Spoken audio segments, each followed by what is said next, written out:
today we're going to be doing a full gym style workout. Now, whether you have a home gym or you work out in a more commercial gym, this is going to be a workout that's going to be using a lot of variety of equipment. So we're going to be using a bench press, we're going to be using a pull-up bar, we're going to be using, and then we're also going to use some exercise ball exercises with resistance bands and dumbbells. So if that sounds good to you, if you're looking for a wide variety of equipment, hit that like button for me to let me know you want more content like this, and it helps support the channel, so thank you. So we're gonna start out with a warm-up. I like to do exercises in supersets, which means we're doing 2 exercises together. So we're gonna pair a bench press with a pull-up.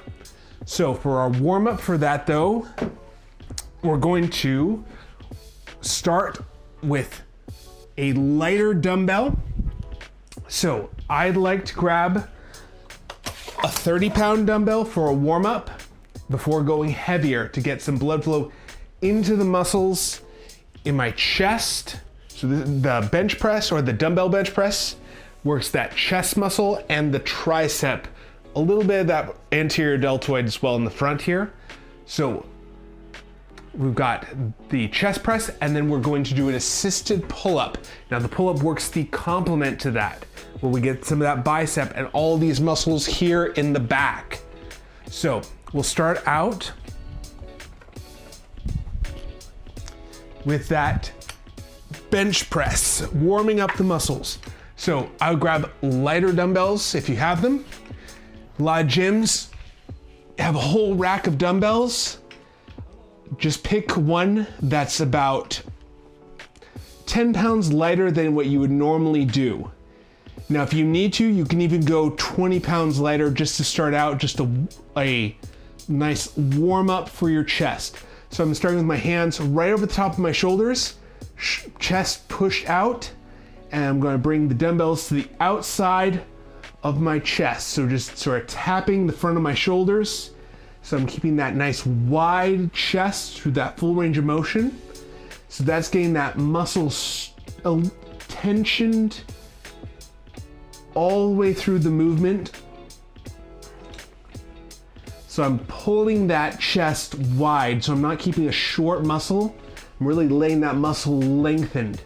We like to do that because we want that muscle to be strong through the entire length of the muscle. So even when it's in this really stretched position, it's still able to push back and generate force. So I like to do about 10 reps. Now this shouldn't feel tiring yet. We're just getting blood flow into that muscle, getting it primed and ready to go.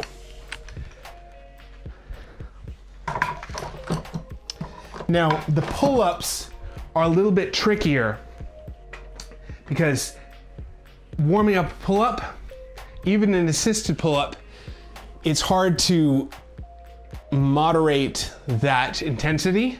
So what I like to do instead for a pull-up is warm up doing a lat pull down. Now it's the same muscles pulling down as it is doing that pull-up.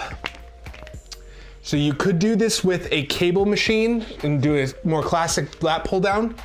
I do this with a resistance band because I'm going to be setting up the pull-ups with the resistance band anyway to do an assisted pull-up. So I just take that same resistance band and do a lat pull down with it to warm up. So I reach up high as I can, same form as doing a pull-up. I'm trying to keep my hands about shoulder width, chest pointed up towards the bar. I pull down to my chest, pinching my shoulder blades down and back. So pulling down to my chest, just like I'm pulling up to the bar, just getting some blood flow into those muscles.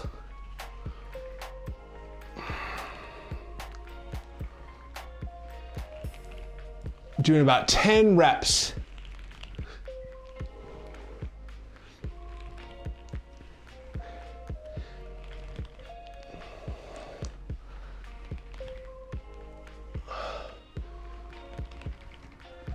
And 10. Feel that lat muscle along here as you go up towards the ceiling.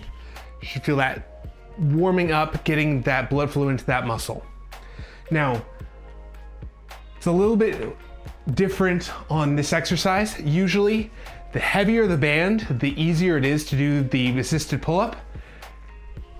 However, the heavier the band, the harder it is to do a lat pull down.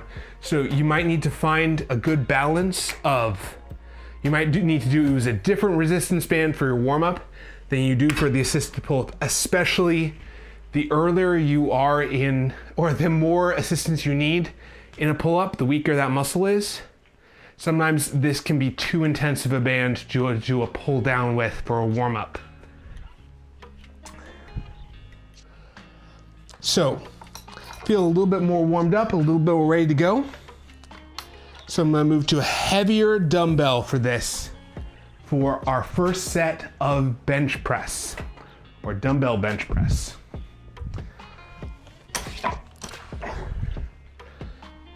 Now, I like using dumbbells over the barbells because, for one thing, the barbell doesn't hit me in the chest if I ever go a little too far.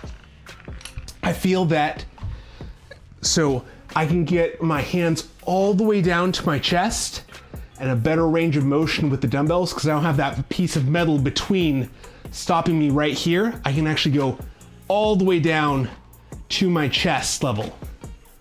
So I like the dumbbells better than a barbell personally. It also means I have to push independently on each side. So if I have a weaker side, it's not gonna get propped up by my stronger side.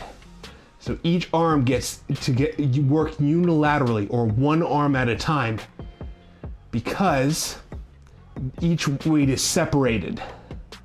If the weight bar was together, my stronger side would help the weaker side push up. From here, I'm gonna push my chest out, bring the dumbbells down all the way to my chest and back up. Trying for 10 reps of these. And I should feel that really pulling across my chest.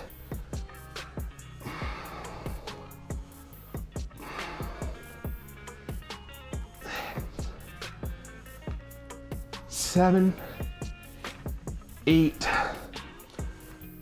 9, and 10. Now, it should feel tiring at 10, where I feel that fatigue, that burning across the chest.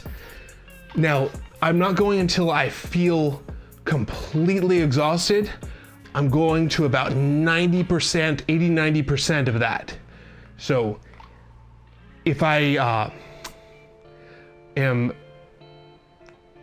give me a moment. Sorry, it's hard to talk right after doing a set of these. So if I'm aiming for 10 reps, that means at maximum I could do maybe 11 or 12. If I could only get 10 reps, I would be aiming for 8 or 9 reps instead. So you always want to go just 1 or 2 down from that maximum completely exhausted point. That was the thing that really changed muscle building for me. I used to go all the way to failure each time, and that just led to more chance of injury and more burnout from working out. So, it wasn't that I didn't want to work out, it was that I was so sore I literally couldn't get my muscles to push hard enough to be able to work out again. Where I was trying to lift the same weight and literally just couldn't push the weight up. So I found for me, and what a lot of other people have found in scientific studies, is that going not completely to failure long term actually is better for muscle growth. So I'll explain what I'm doing here. I'm putting my knee in the band because this is going to take off some of the weight of gravity. Heavier the band, the more weight it's removing from this pull-up. A lot of people can't do a single pull-up, but if we add the assist to the pull-up, it makes it so you can get more reps in and you can build up that pull-up strength to where eventually you'll be able to do pull-ups without the assisted band. I like it because it lets me get closer to failure without fully reaching that muscle failure in pull-ups. So I can actually get more partial reps in. So from here, I'm pinching my shoulder blades together, pulling up to where my forehead reaches the bar.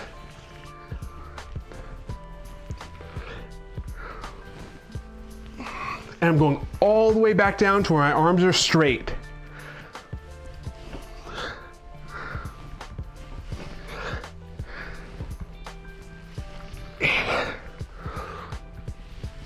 Nine and 10. And relax. Now, I could probably do 1 or 2 more, but again, I'm trying to go below that max threshold and try and get more sets of each exercise in, because that's where we actually build more muscle, is doing the exercise over and over again. Rather than one time really hard, we go multiple times at a moderate intensity.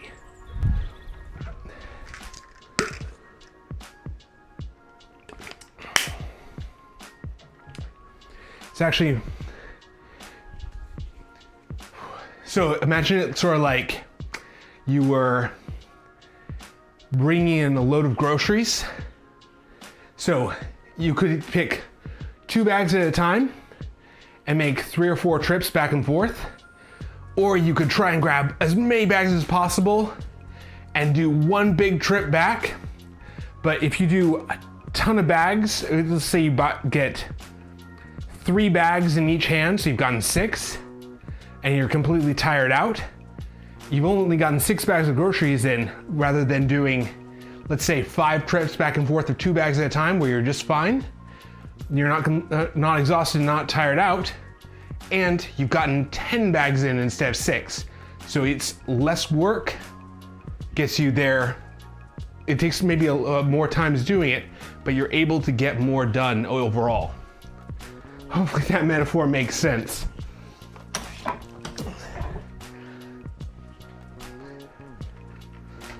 I don't know if that's just me, where you try and get all the bags of groceries in one load. It's kind of an all or nothing mentality. I've had that in working out too, where you try and do all or nothing, where it's really much more about how much can you get done, chipping away at it. So in this, I like the dumbbells for this chest press as well, because it lets me actually bring my elbows a little bit down, which is a more natural position for my shoulder. So you see how my hands angle just slightly towards my face. It's just a little bit more natural of a position, feels better on my shoulder. Some days more than others. Some days I feel fine going down straight. It just depends on the day.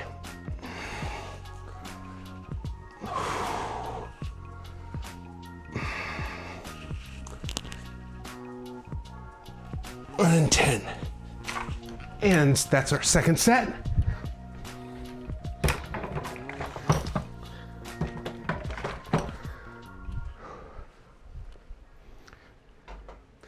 And going back to our pull-ups. Now, if a lot of gyms have a pull-up bar, not all gyms have these resistance bands.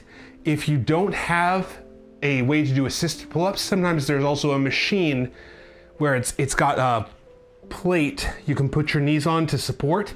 We're doing the same thing with resistance bands, doing supported pull-ups. So you use the resistance bands at your knee, and that's taking some of that force off of your arms. So I like to really make sure I've got a solid grip on the bar, point my chest up at the bar, looking up just a little bit to keep my chest from rounding forward, and then pulling up to where my forehead reaches the bar, all the way back down. Try and keep those shoulder blades pinched back.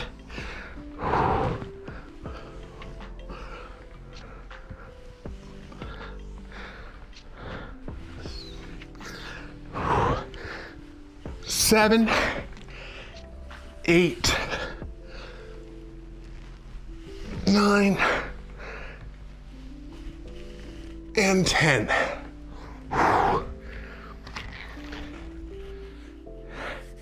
Man, the biggest thing, I don't know if you can see this, where I've got a red mark right here across my hand. You can sort of see it. It's the biggest thing is that grip on the pull-up bar is pretty hard.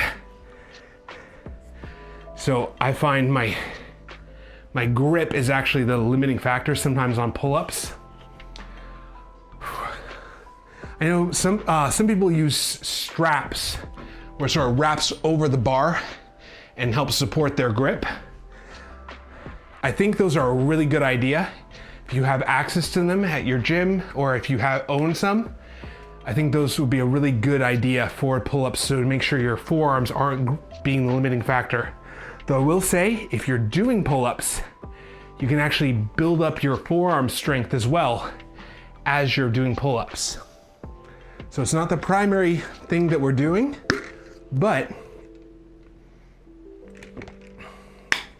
it can actually make a big difference in that grip strength because you're secondarily training it in everything we do.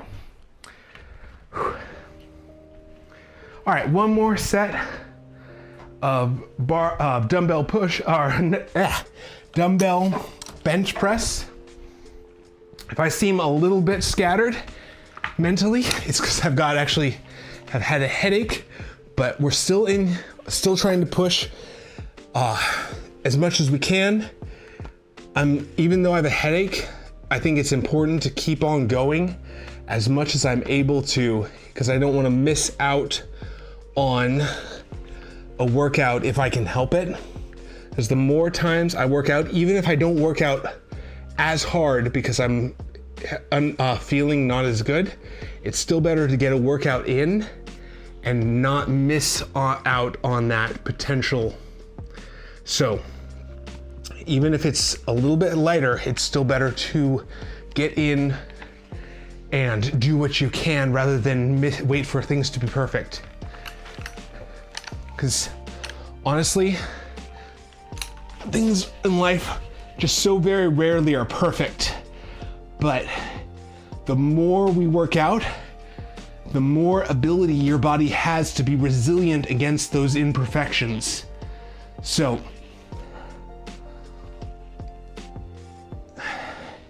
you find where your limits are and what's going to actually make a difference. I know for me, when I have a headache, I tend to need to work out a little bit less extreme. That's always sort of the case, but especially when I'm feeling a headache coming on, because I find my body doesn't regulate well. It doesn't know where that sort of pain threshold is, so I need to be much more cautious of that.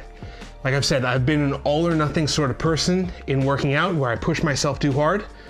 I find being consistent, sticking to the plan, so I'm not upping my reps, not upping my sets. I'm keeping the numbers I know I can hit, because especially when I'm in pain, I can't feel how my muscles are feeling in that day, so I have to rely on that number. So that's a good part of being consistent, is knowing what your body can handle and making sure you don't go outside that bound. Okay, last set of pull-ups. It's gonna take just a minute before we go into it. So after pull-ups, we're gonna be focusing in on some arm exercises to build up a bit more of those arms in isolation. Right now, what I'm trying to do is really expand the bicep and tricep in my arm.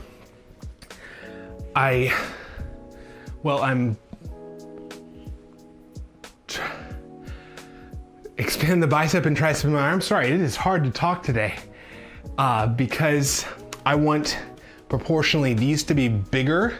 I felt like those are muscles that have been lacking for me. I've been doing more compound movements, less isolations, and so these muscles aren't as big as I want them to be. So if that's you, if you're looking to also increase your arm size in the next couple months, hit that subscribe button to be here live.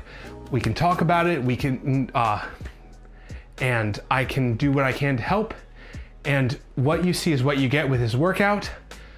I'm not doing something different outside of these live streams. I do all of my workouts on live so that it's just genuinely, this is what I think is the best thing to do to build up bigger arms. So if you like to be part of that, hit that subscribe button, and I will see you Monday, Wednesday, Friday at 11 a.m. Pacific time.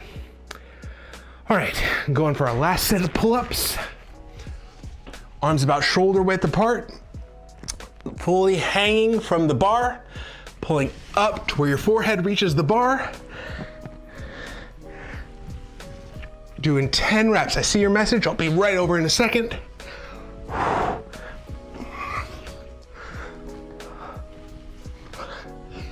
5, trying for 10. 6, 7, 8, 9, and that's where I'm gonna stop actually. That is pretty close to failure right there.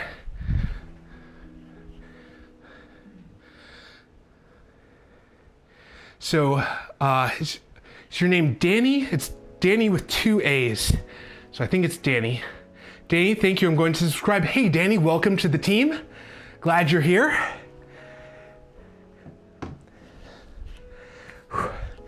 So, welcome. All about having a group of people here for encouragement, here for any, if I can help in any way, or if you're just looking for someone to talk and work out with, that's totally fine too. But I want to build a healthy life together.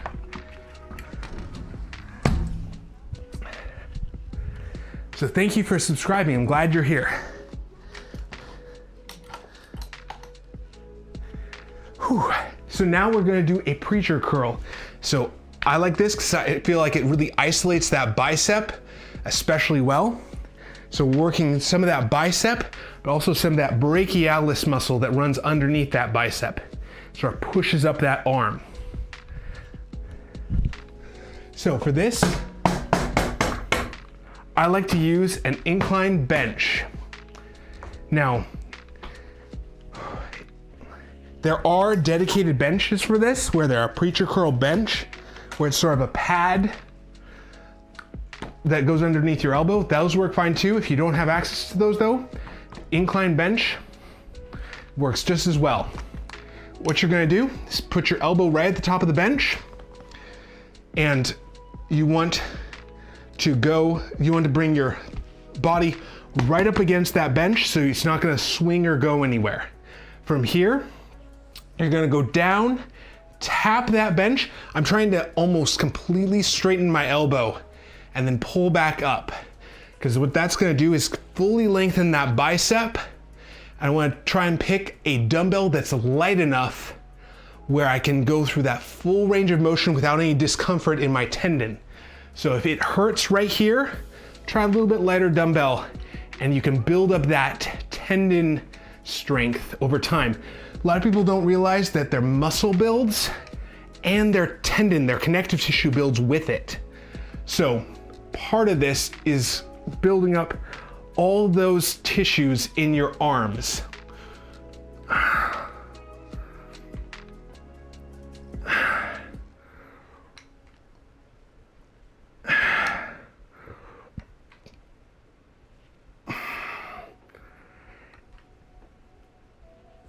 And 10. And same thing on the other side.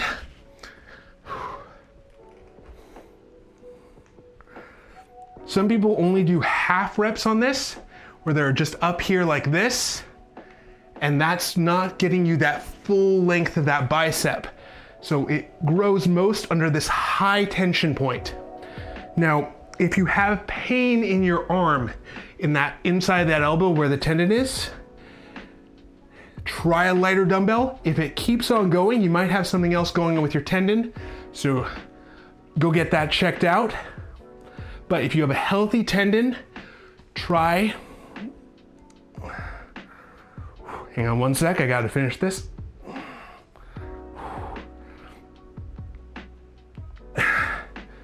And find a dumbbell that's challenging for you. So you want to pick a heavy enough dumbbell where it's challenging but not painful.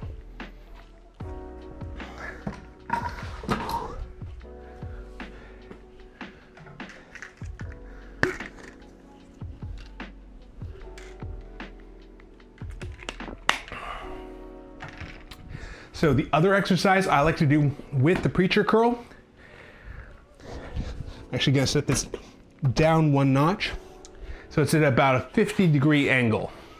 I think this is somewhere between 50 and 60. So the other exercise I like to pair with this is an overhead press.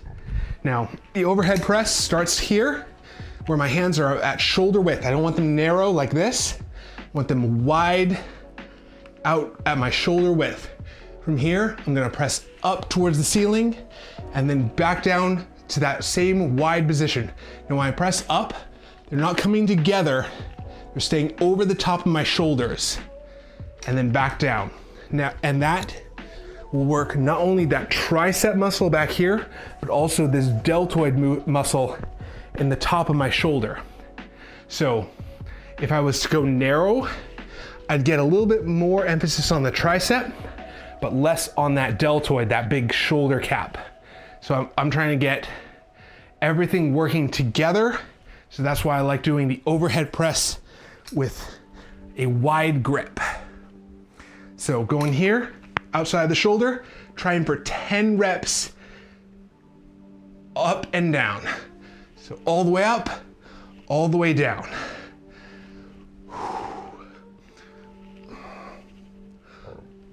4, 5, I'm going heavy enough to 6, that I'm tired by 10, 7, 8,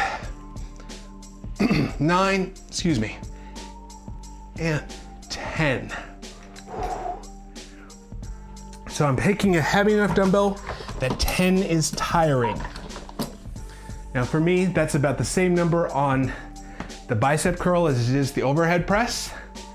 Depending on how you're proportioned, you might feel like you need to adjust it up or down on either of those movements.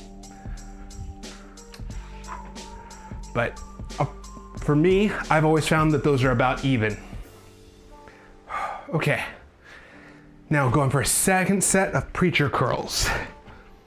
So, elbow on top of the bench, going out to almost completely straight, tap that dumbbell on the bench, and then back up. I like this because it stops you from being able to do any sort of cheat reps. There's no swinging of the body where you're doing sort of this with your body to get back up.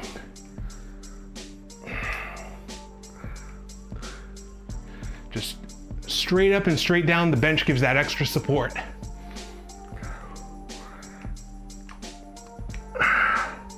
Now, if you're liking this content and want to see more, hit that like button for me. It helps support the channel and lets me know you want more workouts like this, where we're using a variety of equipment to get building up muscle.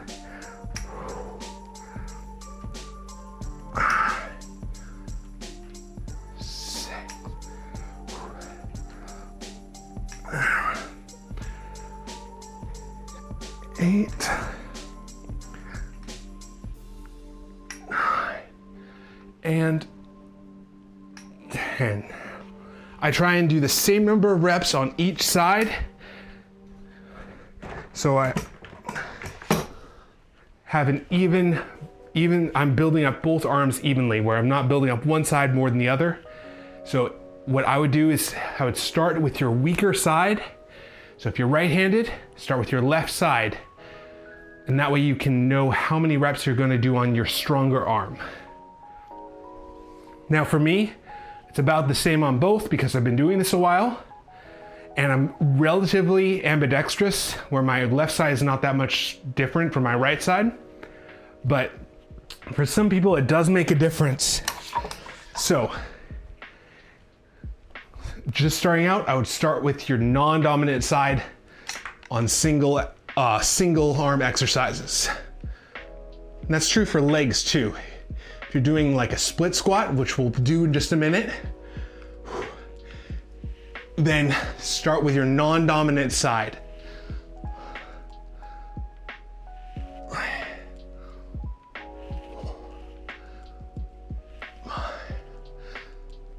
Six, 7, 8, 9, and 10.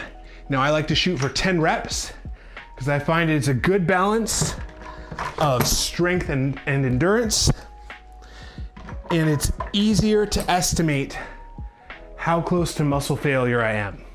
So if I go fewer reps, tends to be harder to guess how close to the limit I'm at. So I like to shoot for 10 reps. Now, some people I know like to shoot more or like to go for more like 15 reps. And that's okay too. There's no real difference in how much muscle that's gonna build, as long as you're pushing close to that muscle failure point where you're challenging the muscle. So whether it's 10 reps, whether it's 5 reps, whether it's 15, as long as you are challenging the muscle, you have that muscle building effect.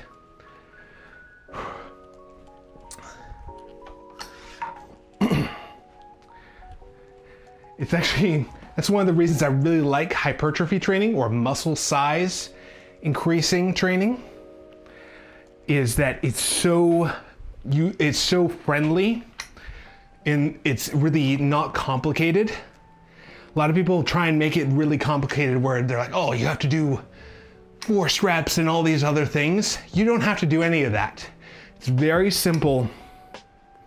Just a few simple concepts applied across exercises, like doing full range of motion and going close to muscle fatigue, or into that muscle fatigue, close to muscle failure, will get you those results, just as long as you are consistent over time with it. A lot of people jump around from exercise to exercise and they don't get that consistency. And that's what makes it so they don't build muscle and grow, because they're never working long enough at one exercise to see that muscle growth. Because it doesn't happen fast. It's really, for maximum, people can't expect to really grow more than 1/4 pound per week, which spread through your whole body is kind of hard to see. And that's a really generous guess. So, but if you do that week after week after week, if, let's say you grew up 1/4 pound of muscle every week, you couldn't see that week to week. But after 52 weeks of that for a year, let's see, what is that mental math? That's over 10 pounds of muscle in a year if you were consistent at it. Now, there's a lot of factors that go into that. Not saying that everyone's gonna grow that fast, but I'm just saying small changes over a long period of time make it add up into a big change. So if you had 10 pounds of muscle right here, added on, how much bigger your arms would be. That'd be huge. So if you were to work out your arms for a year, you can see those changes happen. Obviously limited by a lot of factors: how well you're sleeping, how well you eating, and how are you working out. Those are sort of the 3 big pillars of it. So for me personally, I was working out really well, but I wasn't eating enough protein and I was having terrible sleep. Now I've been working on fixing those other 2 things. I've started tracking all my calories and making sure I'm getting 150 grams of protein in every day. And I've been working at improving my sleep, where I'm now tracking my sleep And that has a large effect on your hormones, especially your testosterone, which a lot of people know about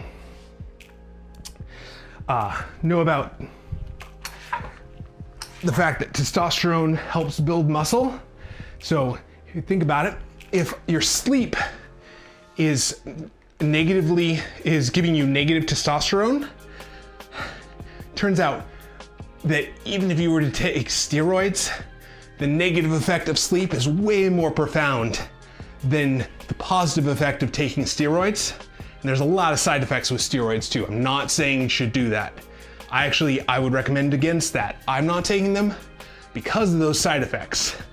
But the natural testosterone in your body, if you don't sleep well, that starts to go down like a lot. So getting your sleep right lets your body naturally produce that testosterone that you need to build muscle.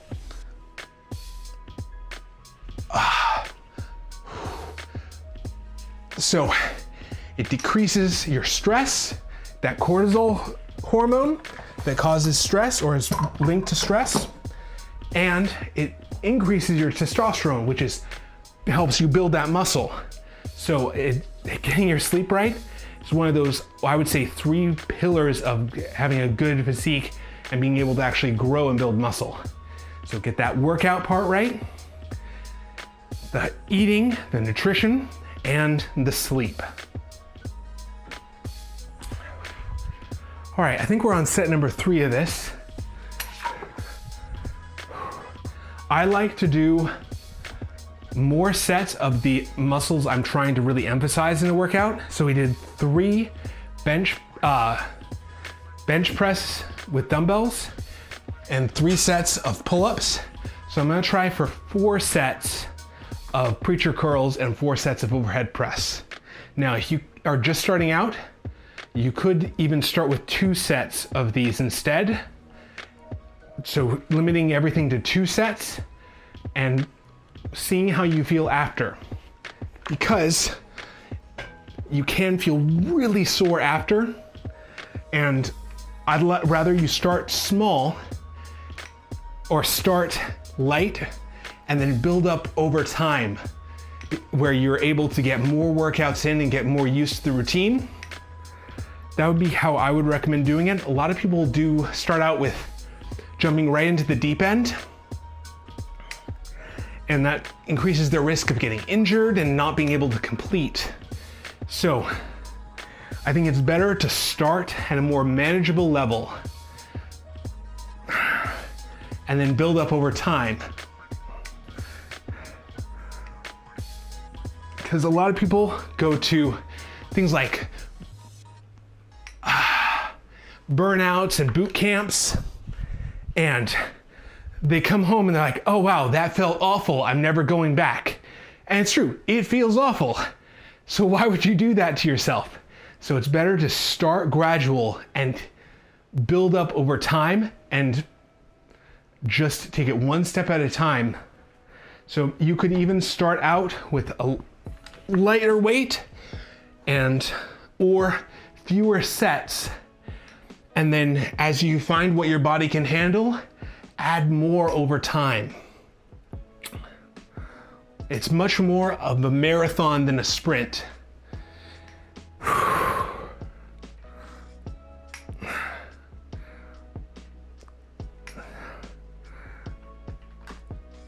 Eight, 9, and 10.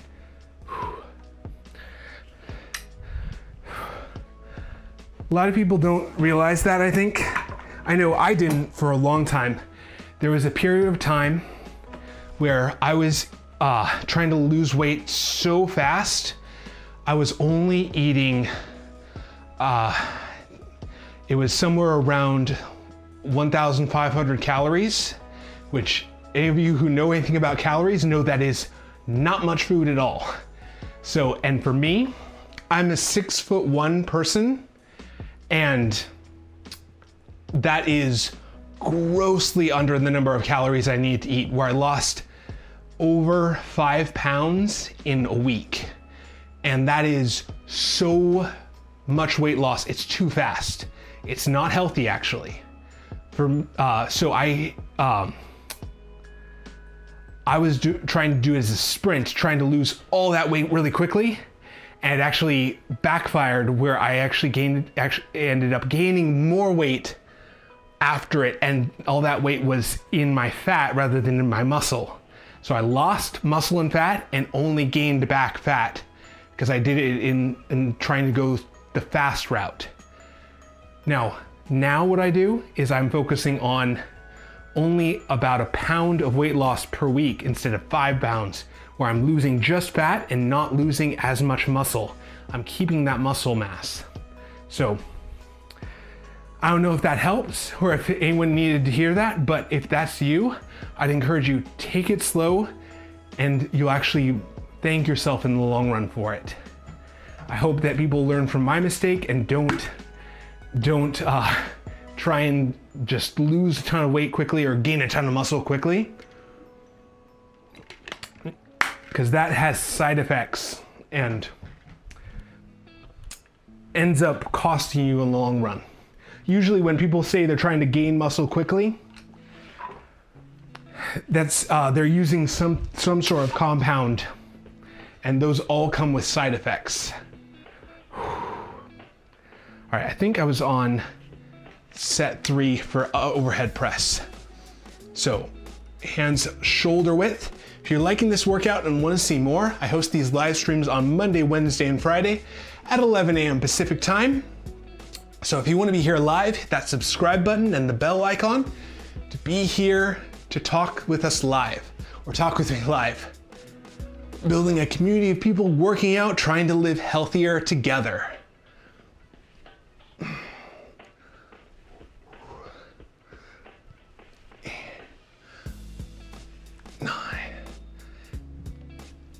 And 10. Now, if you're looking for the type of equipment I have here, if you're looking for a recommendation, I have a lot of the equipment I use linked in affiliate links down below.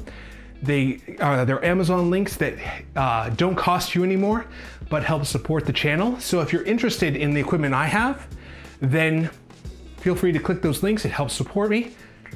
So thank you in advance for that. If you can't afford it, that's totally fine too. If you have equipment that works well for you, that's great as well. So I've just had people come in and ask me what I am using. I want to know that and want to help support. So that's why I have those down there. Whew. All right, last set of preacher curls. Trying to get that 4 sets in, because in weekly sets for bicep, I'm trying to get more than 10 sets of bicep exercises. So if I do 4 sets now, 4 sets on Wednesday, and 4 sets on Friday, that's 12 sets in all. And that means I can build muscle faster in that bicep.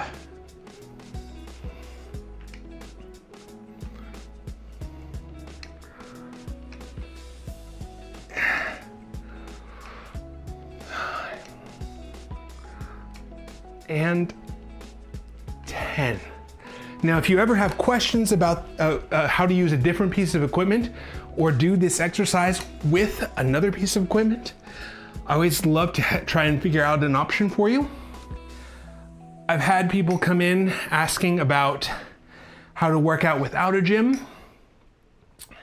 Now, we might have to brainstorm a little bit with what you have and figure out an option that's going to work.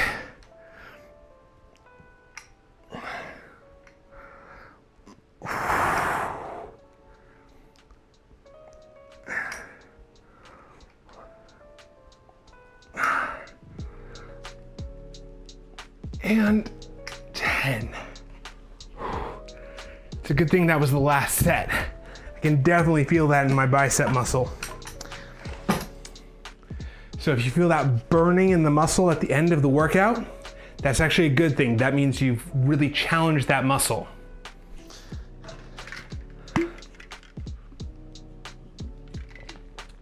And that's going to, if you're not challenging it, it's not growing. If it's just easy where you end the workout and you're like, oh, I could do another one of those. It's probably not hard enough. And that's okay, especially if you're just starting out, if you're figuring out where that limit is, that's okay to start there and then slowly build up over time to where you get to where you know how hard the muscle can go. Sometimes I've had clients who, while they were doing the exercises, were like, oh, that's actually really easy. And then they woke up the next morning and they're sore and they're tired and they're like, oh wow, that was so much harder than I thought it actually was. So sometimes it's good to try it and see how your muscle's gonna feel the next day. Because it's no good if you wake up and you can't move the next day.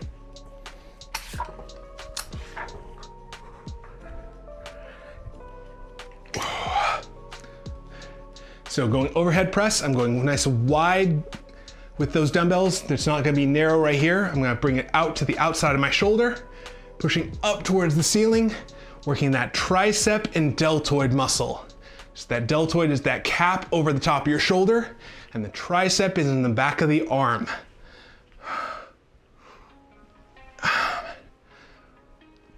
8, 9, and 10. Oh.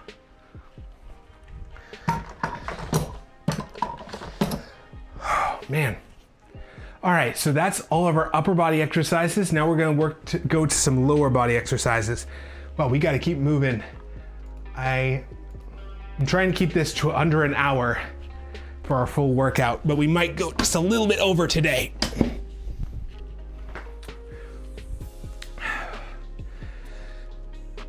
Let's see. I'm gonna slide this over here.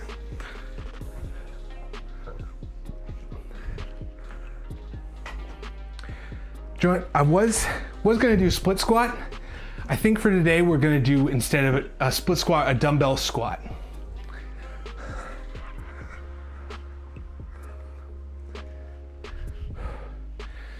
So for a dumbbell squat,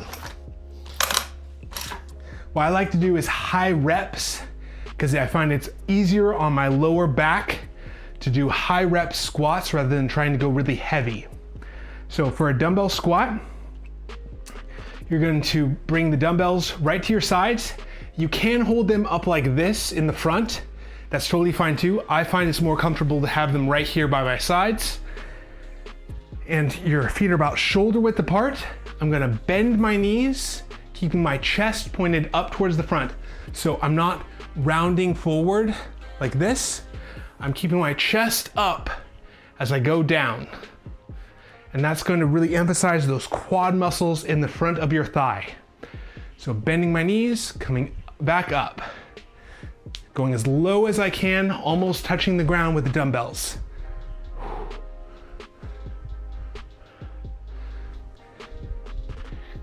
And I'm going until I feel that burning in my thighs.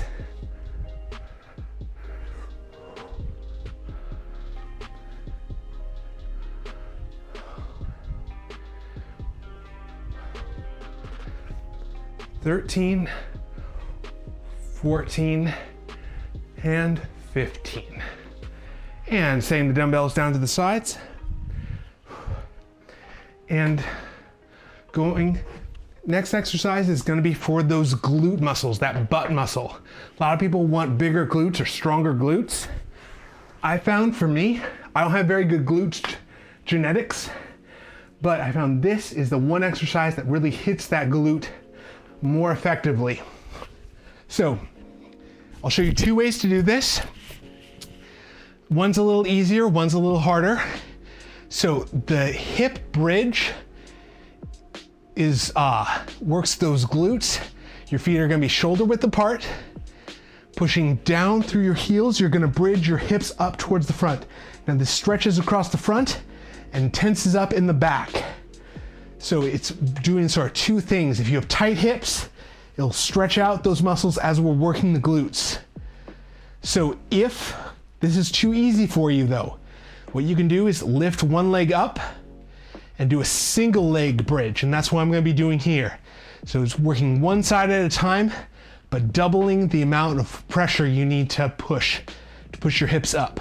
So pushing up and then back down. Now on this, if your foot's far out, you get more hamstring, and if it's close, you get more glute. So I'm doing close because I want to emphasize more of those glutes.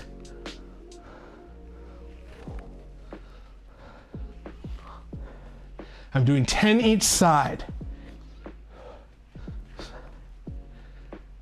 8, 9, and 10.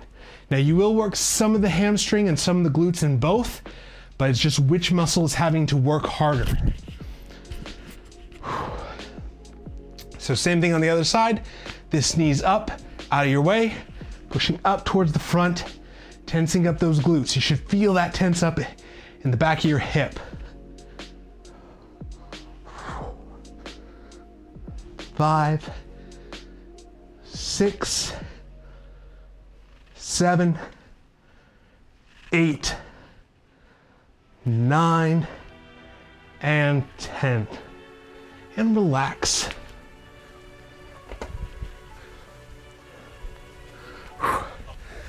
All right, and going one more set of our dumbbell squats. I'm gonna take just a second for my heart rate to come back down. Legs always takes out so much more out of my body.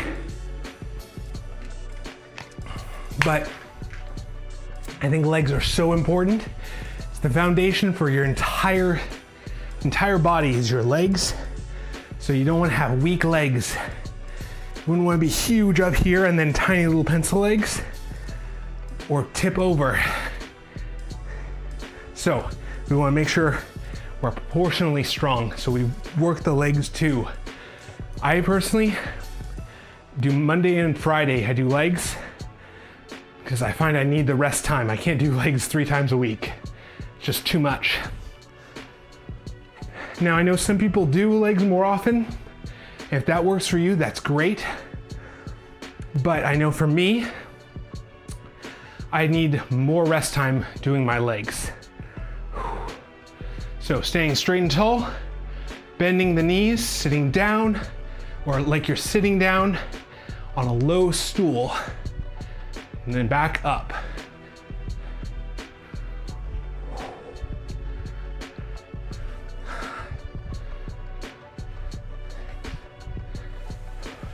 Seven, 8, I think I got 15 last time, so I'm trying for that if I can. 9, 10, 11, 12, 13, 14, and 15. All right, that's burning in the front of my thigh. I'm stopping there.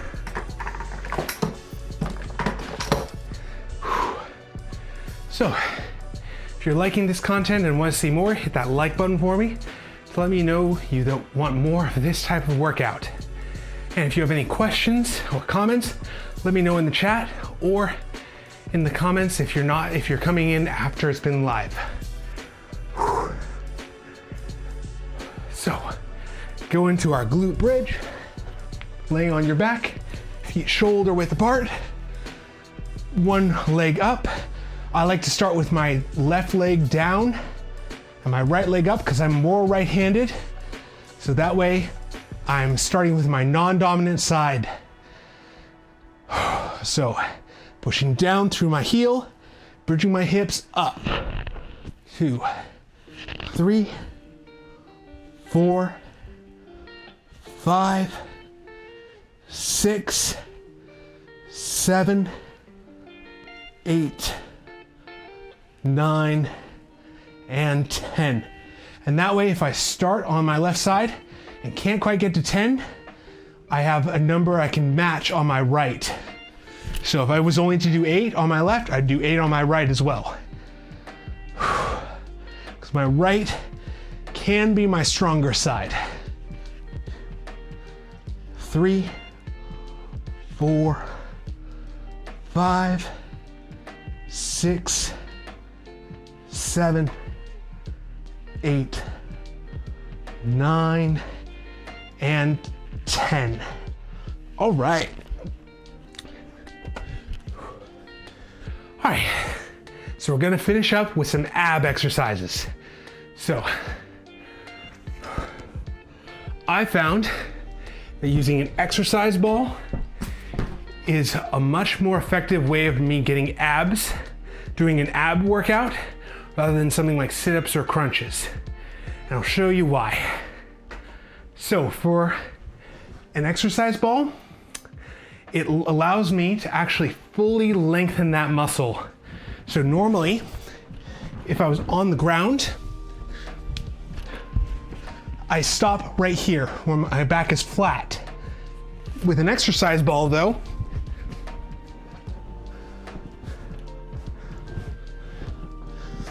I can go, this was where I would normally stop on the ground. Now I can go fully into that extension where I'm really lengthening these muscles here. So that rectus abdominis muscle, that six-pack muscle, really gets stretched out. And that's what's gonna help it grow faster. So putting the muscles under high tension allows them to really grow. So I'm doing sit-ups on an exercise ball. Now with this, I'm trying to roll my rib cage into my belly button. I'm not trying to hinge at my hips.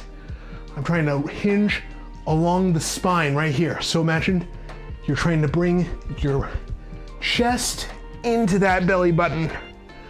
And that's what's gonna build you that muscle.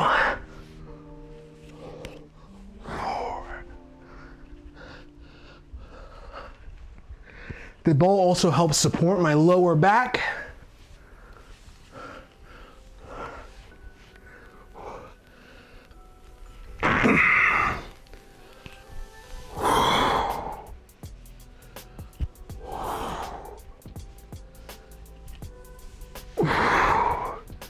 The other thing is, I'm breathing out as I pull up. So if you hold your breath, then you're compressing all that air in your diaphragm. And if you think about it, imagine it like your chest is a balloon. If it's full of air and I try and crunch, that air is gonna push against my ability to crunch. So I'm breathing out as I'm going up to push the air out of my stomach, out of that diaphragm, to give myself space to actually lift up. So, I personally found these way more effective for feeling that muscle work in my abdomen. I know after doing these last Friday, I was sore the entire weekend, but in a good way, where I knew I had really targeted those muscles effectively. Now, part of getting a six-pack is these muscles need to be strong. The other part, and the part that I'm most working on, is reducing the amount of weight or the number of calories, which that's what I'm working on over time. I try and build muscle for 2 months and then lose fat for 2 months. So building muscle, I do a really lean bulk where I'm eating just slightly more calories than I need and plenty of protein while working out really hard to build muscle. Then during weight loss, I keep on working out. I take 2 months of cutting calories where I'm eating 500 calories less than I need to maintain weight. So my body is losing fat. Well, I'm doing my best to maintain as much muscle as I can by doing resistance training, lifting weights, doing squats, things like that to maintain muscle. So the more you do that, the more consistently you can lose fat over your entire body. And depending on your genetics, like for me, my genetics are I store fat right here, unfortunately. I can't change that, but I can try and change how much fat my body has overall. So that's what I'm doing. I don't have very good genetics for this, but the good news is if it works for me, it'll probably work for you too, because I don't have anything helping me in my genetics for that. All right, one more set of crunches. I like to cross my arms across my chest. If you want to, you could have your hands up like this and reach towards the front. That works too. So I'm gonna go up. Whoa. Do you know what? that just cramped in my abdominals. I'm gonna stop there. I did 1 set on that one, but I know feeling like that on the very first rep, that cramp is telling me I need to stop because my body is not, my body is sending signals that this is not gonna work. This is gonna be too much. So we'll stop there. It's important to be paying attention to the signals your body is sending you because you wanna reduce the chance of injury. I know if I kept on going, I might hurt a muscle and that would actually slow my progress overall. So thank you everyone for being here. Welcome to the new subscribers. Hope to see you back here Monday, Wednesday, Friday at 11 a.m. Pacific time. And till then, I hope you